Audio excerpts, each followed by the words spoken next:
Kumusta sa lahat, mga kaibigan? Narito ako na may magandang post ng Ozgy Girl at Ken Yaman, na tinatanggap ko sa inyong lahat sa aking channel. Bago lumipat sa aking video, huwag kalimutang mag-subscribe sa aking channel, i-like at ibahagi ang aking video.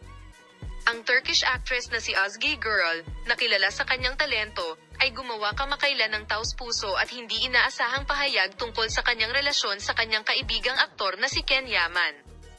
Sa isang tapat na panayam, ipinahayag ni Ozgy Girl ang kanyang paniniwala na ang kanyang pagkakaibigan kay Ken Yaman ay karapat-dapat ng isa pang pagkakataon, na muling umaasa sa mga tagahanga na sumusunod sa kanilang dinamika sa labas ng screen. Sina Ozgy Girl at Ken Yaman, isa sa pinakasikat na aktor ng Turkey, ay matalik na magkaibigan sa loob ng maraming taon at iisa ang screen sa mga sikat na serye sa TV.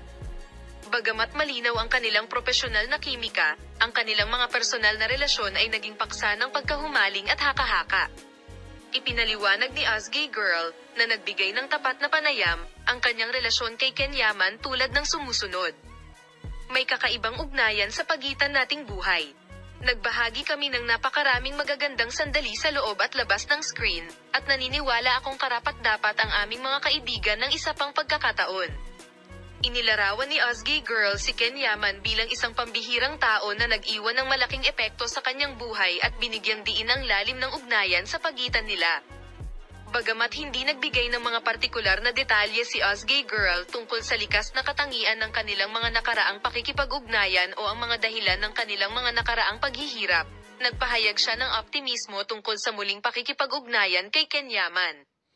Salamat sa lahat ng nanonood ng aking video. Paalam, makita ka sa mga bagong video.